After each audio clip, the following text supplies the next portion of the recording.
So we want you to be more aware of what your beliefs are and the power of them and whether they harmonize with your desires.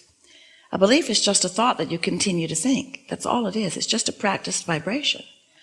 And so if you've got practiced vibrations about your desires, but contradictory practiced vibrations about how you don't believe that, then you're not gaining ground. And if you're like most people, you become discouraged, and then you look for other reasons to explain why it's not going better for you. As you compare the results, the manifestational, actualizing, materializing results that others are getting as they're turning their thoughts to things, as you only measure the results, you do yourself a disservice because you have no way of knowing what their thoughts were that produced those results. So we are not encouraging you to evaluate your method by what others are accomplishing. We encourage you to evaluate your method by how you feel, by what you're doing with your energy, because if someone else is getting really good results, it's a sure thing that they're not splitting their energy. And if you could get up close to them, you would hear them saying things like, I really like that, and I'm really looking forward to that, and this is a really good thing. And you would not hear them saying things like, I'm not sure, and I don't know what I'm doing, and I can't figure out how to do this, and life is really hard, and I really want that, but you wouldn't be hearing that from them. But if you're not aware of your own emotions, if you're only listening to words that people are saying and only observing the results that others are getting, then you're not giving yourself the opportunity to really understand what's going on with you. And what's going on with others really doesn't have anything to do with what's going on with you. You are the most technologically integrated society that has ever been, which means you've got your nose in a lot of places that does not serve you. We really think you should call it nose book.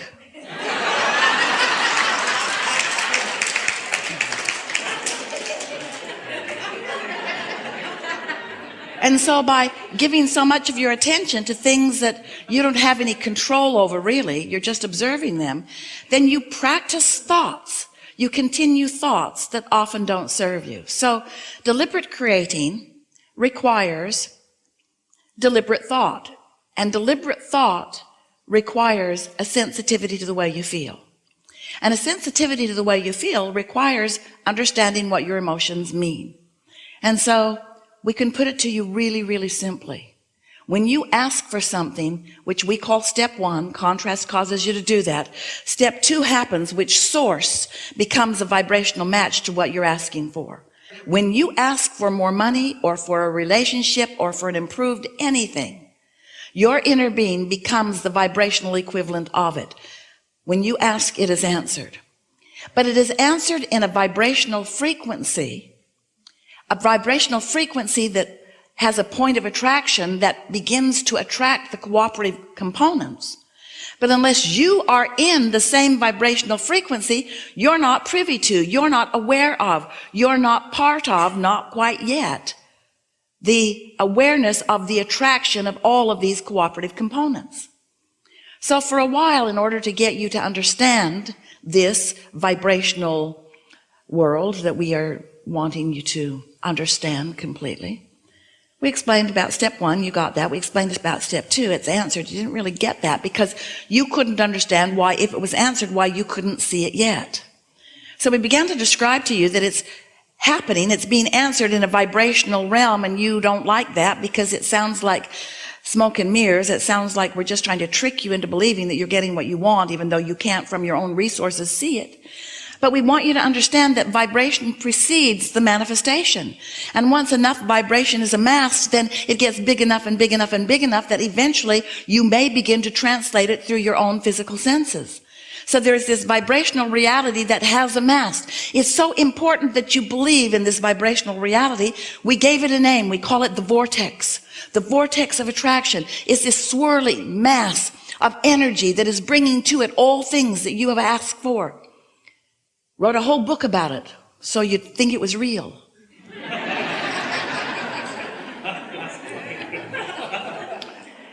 And you began to sort of take our word for it a little bit, but we began to hear you say things like, all right, Abraham, you've talked about this vortex. Esther's pointing her arms at this invisible stuff over here, and your voice gets louder and louder and happier. You talk about this vortex of creation where everything you want is. Just tell me, how do I get my stuff out of the vortex and into the bank? How do I get it out here where I can see it?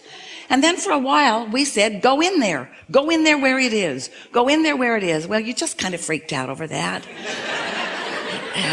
You made imaginary doorways and walked through them. I'm in the vortex, you said, but none of you really believed the vortex, even though it is real. And we get it. You want to see it and hear it and smell it and taste it and touch it. You want to prove it through your own experience. And we want you to too. In fact, that's why you're here in these physical bodies. You came to be on the leading edge where thoughts do turn to things. You came to materialize ideas. Your earth was once a swirling mass of vortexual stuff that you couldn't see, and now it's something that scientists see and understand and measure.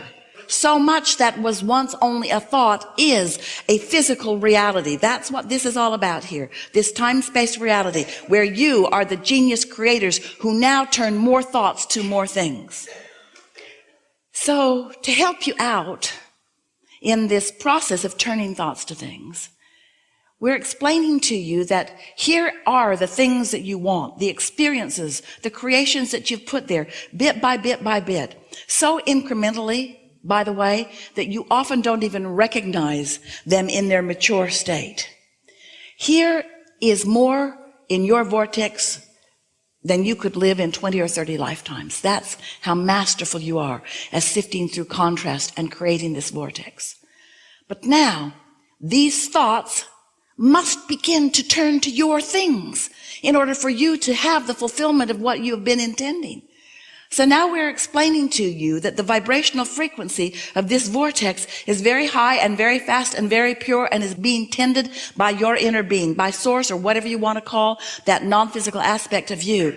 And you, if you want to open that passageway, if you want to open that channel, if you want to be the one who receives, if you want to be in the inspired place, if you want your timing to be good, if you want to be tuned in, tapped in, turned on so that you can translate the frequencies, because remember, you can't set your radio dial on 98.7 and hear what's being broadcast on 101. You cannot receive something that is a different vibrational frequency. So you have to understand the frequency of your vortex, and you have to bring yourself to match that frequency. And when you do, thoughts begin to turn to things and you begin to get ideas. You say, oh, I got the best idea. And the reason you did is because you were, it maybe only for a moment, in the frequency of the vortex, and you allowed this to transfer. You allowed through this open valve, you allowed this knowledge to flow to you. That's what's going on right here, right now. Esther's wide open and allowing that which we know to blow through her in a way that you do not often hear the likes of. Streaming consciousness, because she's in vibrational alignment with what's in the vortex, with what's in your vortex. And here it comes, here it comes, here it comes. In the form of thoughts that she's receiving at an unconscious level, and words that she's speaking also at an unconscious level. And the next phase of all of that are thoughts turning to things. In other words, this is how everything comes to you. Resources are not being trucked in from other planets. Have you noticed? Have you seen any pipeline in the sky? There is not one. It's the resources of this time-space reality in combination with the powerful new thoughts that you are discovering, causing you to allow your new world to continue to evolve.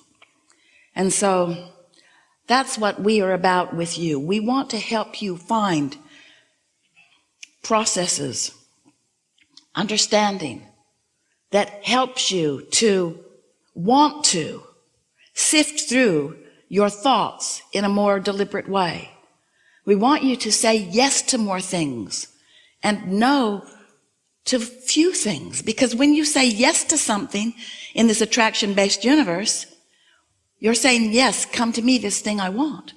But when you say no to something that you don't want, you're saying, yes, come to me, this thing I don't want, because there's no such thing as yes and no in a vibrational universe. There's only attention to the subject, you see.